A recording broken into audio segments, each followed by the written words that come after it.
Hi, I'm Mario with Square Paws, and I'm here with Benedito, our master carpenter. And today we're going to show you how to make your own lifeguard chair for your cat using simple lumber, tools, and hardware that you can get at your local hardware store.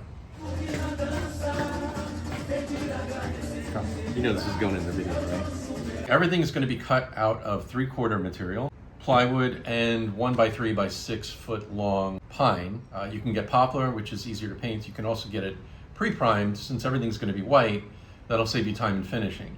So why don't you tell me a little bit about what we have here, Benedito? We have here 2 pieces of plywood 3/4. We cut different sizes. Just to give you some quick dimensions, this is 17.5 by 13.25. This is our top platform. This is 16 wide by 19 5/8.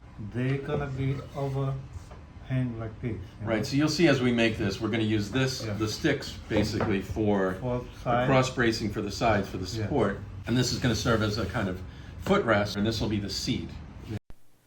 Off camera, we cut all the crossbars, the platform frames, and the seat back rungs using our templated sizes. Because I'm doing pair, I'm gonna cut the wood together, like this. And I'm gonna use the miter saw. Miter saw, we have to looking for the right angle,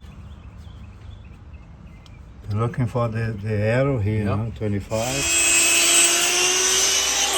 This here is a 25-degree cut because the braces are going to go crisscross. Yeah. And we want this to be parallel here and parallel on the top. You'll see why later.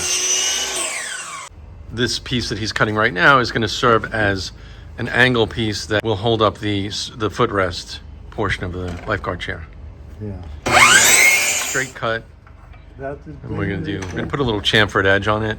You don't have to for your own, but this is kind of an option. So I put in angle 45 degree, and then I set the blade on top to see how far I want to go. When you have it set up here, I use a pencil, and then I mark over here, and then I cut. To the other side is already marked over there. I turn to the other side, do the same thing, looking for the mark, like this. Other side. So now we have 3 pieces already cut over here. Okay, so out of the next 2 pieces of 1x3 by 6 foot, we're going to do the rounded top. You don't have to do a rounded top on this. You could do chamfered edges, you could leave it flat cut, or you could do an angled cut to match the bottom. What Benedito's doing right now, he is going to use a compass and take the center line and cut this with a jigsaw. Well, the cuts that we've made so far on the miter saw, if you don't have a miter saw or a circular saw at home, you can use a jigsaw. In our DIY booklet, this is referred to as the X-frame segment 1.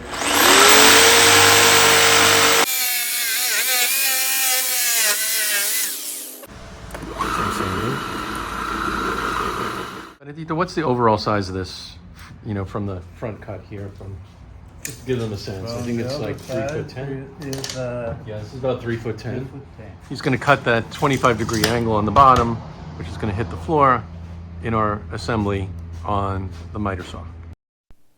Here we have the 2 side frames for each of the 2 platforms.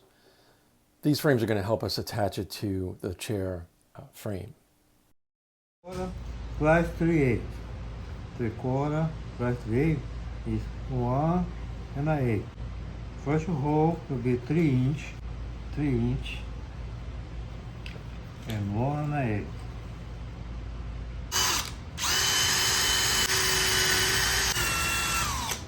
Okay. You doing the Yeah. Who'd you think you were talking to this whole time? Benedito's actually using 2 pieces of leftover 1x3 as kind of like a jig. This is a real makeshift jig because he wants to have a little bit more height on the inside top edge of this platform for carpet. We're going to do the same process for the top platform. Yeah. On our side edges, he's leaving 1/2 inch on the front. And again, we're using these spare pieces of wood blocking as a jig. 3 inch from the edge to here. So you mark here and take a 3 inch from the side here. Use a knob over here, I think. No? He's doing 1.125 off of that 1 Okay. inch. Similar to what we did with the lower footrest platform, he's doing 1.125 to the center. And he's going to pair them together and drill right through.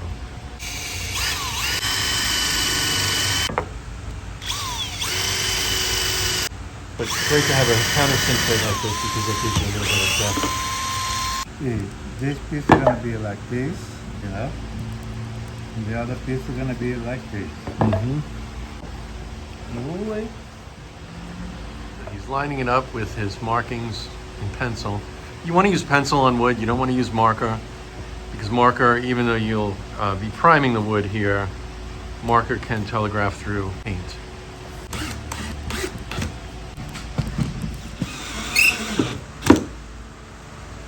Glue on the side edge, and repeat the same process on the opposite side. Okay, so now we've got our rounded edge pieces. These are the longer segments of the Lifeguard chair, and these are our shorter pieces. So essentially you're going to see this crisscross frame, one next to the other, and that's going to form the body of our Lifeguard chair. We're going to mark out 25 inches to the center line off of this longer edge here. Okay? Yeah. And we're going to make that hole right in the center of that piece of 1x3.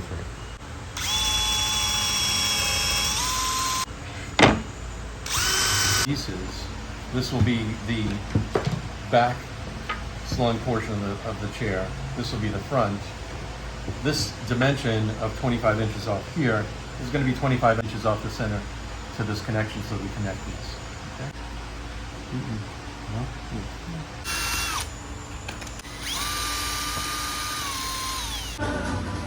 On X-frame segment 1, we installed the bottom crossbar, and now Benedito is putting the seat back lines on.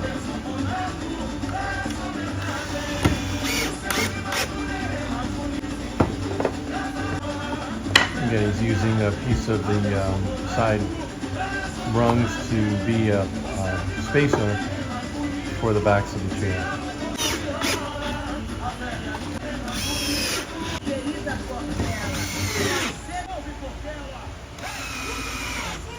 Alright, so we have this part done. So there we have our piece. Show it from the side so we can see. So these are going to be the back, seat back pieces, and this is going to help us tie our crossbar piece together. Like this. So, gonna use this over here. There's 2 holes here, 3/8 from the edge, you know? Okay. This hole will be for the crossbar who goes over here on the Gotcha. side. Like And the that. inner holes? The inner holes is for the pieces who go here. 2 pieces of I can 3/4 use there. it, I Use can use that. your blocks of spare material 3 right now. pieces of 3/4 over here. Over here, we don't put screw. Gotta have put screw just on this area, Right. on this area here. And just to yeah? clarify, the reason for doing that is that this is our shorter frame. This is going to be the taller piece of the frame, and this is going to be our connection piece across to Yeah, stabilize it, right? put like this, you know. Then this side has to be flash over here. Mhm. I put the first one screw over here. Check the square. Yeah. Put the other screw. This will be over here. So I'm gonna put some glue here. Put it like this, you know. Yeah, the clamp makes for more stable material. Yeah. So, because if you don't have the thing square, gonna make a problem when you set that thing up, you know, because you're gonna, on the second screw, gonna hold in place, you know, gonna hold this square in place, you know. So now I have this part over here done, you know. One is slinging back and one is slinging forward, right? Yeah. This, let me see. Side. Inside like that. Right, and we've pre-drilled our holes at 25 inches here, and that's going to give us the means of connecting. Next step Yeah. is to put these together and then put the crossbar to hold together. Okay, but not putting the platform Not in yet. putting platform yet. Because we want the frame to be created and stable first.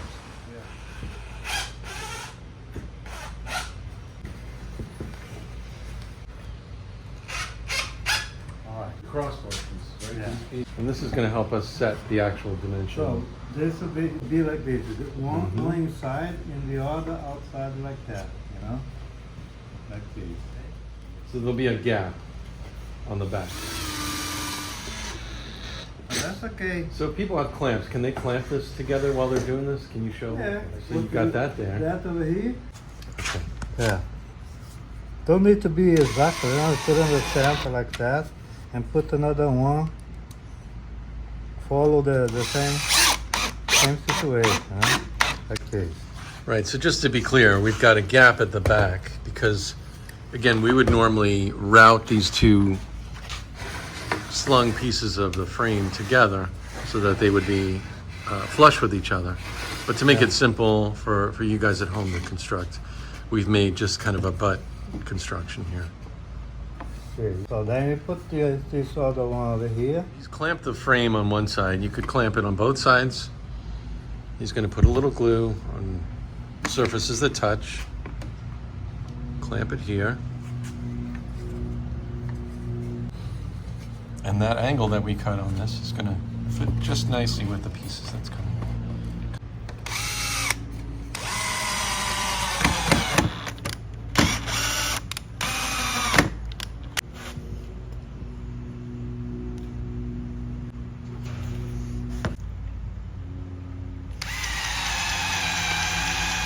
It's sort of a rough connection here. Yeah. Because you've cut this on an angle. I mean, if you really wanted to be really fussy, you could slice that piece down if you wanted it to be flush. But given that this is a Lifeguard chair, we kind of like it to be a little bit rough. Yeah. With the chair frame now fully stable, our next step was to install the footrest. 7 and a quarter. Yeah, 7 and a quarter. The location of where our screw is going in, he turned that location, which is 3.5, right? 3.5 of that edge. Drew a line on that face across each side board. And place it and put this straight here, straight here, you know that. So the line can be on the same Mm-hmm. line, you know. So now you screw all the way through, you know. Uh-huh.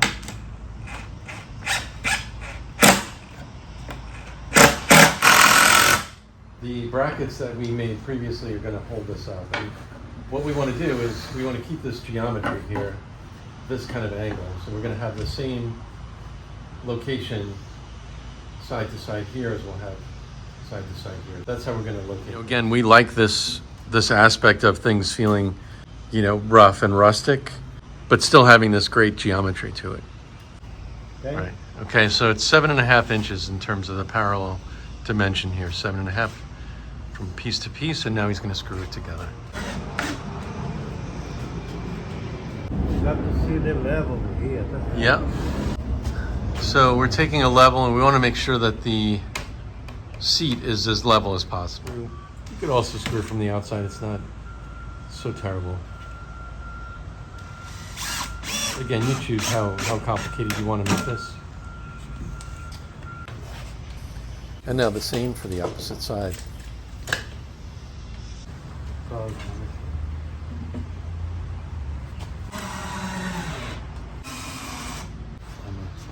What Benedito is doing right now, he's adding a piece of blocking to the underside of the top platform.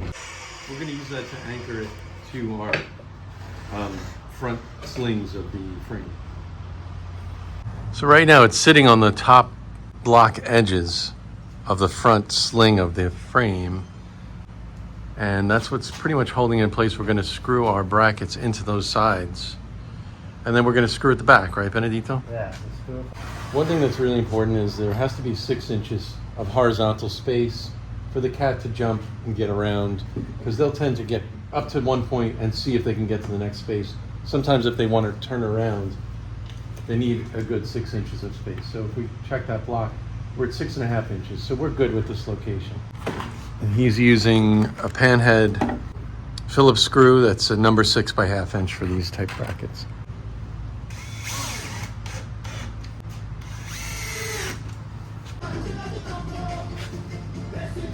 Spin it around and we're going to screw in the back. Back over here. You want to check that it's level, right? Yeah. Good. Side to side, forget it. Good. Good. Alright, good.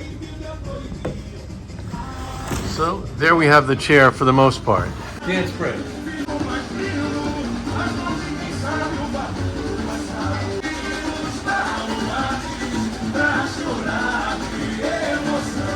You can essentially see like the chair, it's a really solid chair. It's in really good shape. If you find that your chair is a little bit wobbly like this is right now, you'll very likely need to take a palm sander and just see which one of the edges is a little high. Another thing we tend to do sometimes is we'll add a strip of felt on the bottom of these frame pieces. And then it helps soften the blow, so if there's any kind of adjustment in the floor, if your floor is uneven for whatever reason, it helps level that out. But we'll definitely want to be able to get this level.